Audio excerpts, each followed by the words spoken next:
Mymensingh board হচ্ছে মূলত আতঙ্কের নাম। ময়মনসিংহ বোর্ড 23 থেকে শুরু করে একদম 25 পর্যন্ত যে সংখ্যা পদ্ধতি থেকে সৃজনশীলগুলো করেছে প্রত্যেকটি তারা ক্রিটিক্যাল এভাবে করেছে। আচ্ছা, আমাদের কথা না বাড়ি একদম আমাদের মূল আলোচনায় চলে যাই। দেখতে পাচ্ছ তার উদ্দীপকটি এখানে পি এবং কিউ এর মান দেওয়া আছে। পি এর মানটা হচ্ছে আমাদের 66, সেটা হচ্ছে দশমিক সংখ্যা পদ্ধতিতে, আর কিউ এর মানটা হচ্ছে আমাদের হেক্সাডেসিমালে। এখন তারা গদাকে বলেছে যে পি এর সমগ্র মান যদি 102 হয়, তার বেস যদি আমাদের এন হয়, তাহলে এন এর মান কত তার নির্ণয় করো। আমাদের এন জাতীয় মানে এন এর মান নির্ণয় করতে গেলে আমাদের একটু ট্রিক্স ফলো করতে হবে। সেটা হচ্ছে প্রথমে লিখতে হবে দেওয়া আছে, তারপরে লিখতে হবে প্রশ্ন মতে। এই এভরিথিং মূলত এগুলো আমাদের সলিউশন করতে হয়। তাহলে লিখলাম দেওয়া আছে, কী দেওয়া আছে এখানে, যে পি এর মানটা যা দেওয়া ছিল তা লিখব। পি এর মান হচ্ছে আমাদের 66, সেটা হচ্ছে দশমিকে। আর তারা প্রশ্নে কী বলেছে, প্রশ্ন বলেছে পি এর মান যদি আমাদের 102 হয়, পি এর মান যদি 102 হয় এবং তার ভিত্তি যদি এন হয়, তাহলে এন এর মান নির্ণয় করো।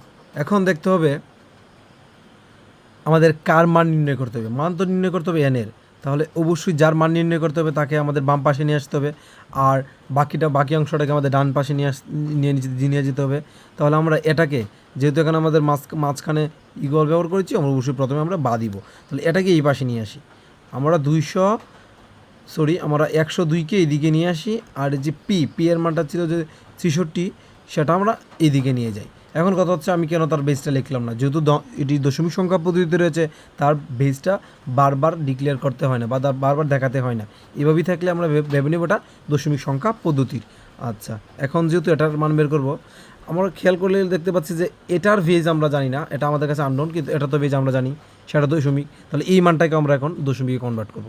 এটাকেও জাস্ট এখন দশমিকে নেওয়ার চেষ্টা করব। আর দশমিকই বলো বা রূপান্তরের যে কোনো টেকনিকই বলো না কেন, এই তিনটির মধ্যে সীমাবদ্ধ। এই তিনটি থিওরির মধ্যে আমরা যে কোনো যত কঠিন করে রূপান্তর দেখ না কেন আমরা পারবো সংখ্যা পদ্ধতি থেকে। তাহলে আমাদের যে কোনো সংখ্যা পদ্ধতি থেকে যদি এখন আমাদের দশমিকে আসতে হয়, কীভাবে আসতে হবে, গুণ এবং যোগ প্রক্রিয়ার মাধ্যমে আসতে হবে। এখন এটাই অ্যাপ্লাই করব। কীভাবে, জাস্ট প্রথম ডিজিটটা লিখব, তারপরে গুণ চিহ্ন দিয়ে তার ভিত্তি লিখব, আবার যোগ চিহ্ন দেবো, তারপরে লিখব দ্বিতীয় ডিজিটটা, তারপরে আবার যোগ চিহ্ন দেবো, তারপরে তৃতীয় ডিজিট, এইভাবে ক্রমান্বয়ে তার বৃত্তিগুলো লিখে যাবো। আরও থাকলে আমরা আরও লিখতাম। এখন কথা হচ্ছে আমরা তো যাবো এটাকে কনভার্ট করতে দশমিকে, আর দশমিক সংখ্যা হচ্ছে আমাদের 0 থেকে 9 পর্যন্ত। এখন আমাদের এই যে 0 থেকে 9 পর্যন্ত সংখ্যাগুলো আমাদের বিপরীত ক্রম থেকে লিখে আসতে হবে তার ভিত্তির উপরে, যার জন্য এখানে লিখবো আমরা 0, তারপর লিখবো 1, তারপর লিখবো 2, 3, 4, এইভাবে ক্রমান্বয়ে লিখতাম যদি আরও থাকতো, আর এদিকে যা ছিল তো তাই লিখবো।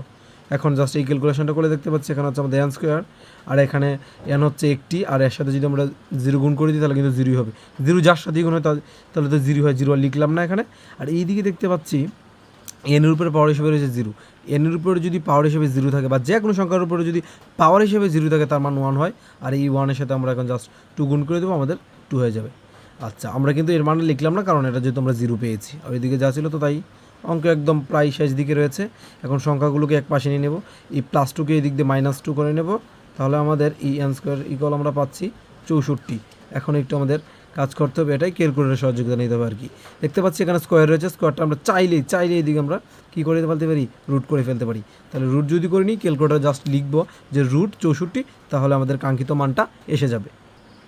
এখানে আসবে আমাদের 8, সেটা হচ্ছে আমাদের কাঙ্ক্ষিত মান। আমরা এখন বলতে পারছি যে এই যে মানটা সেটা হচ্ছে অক্টালে।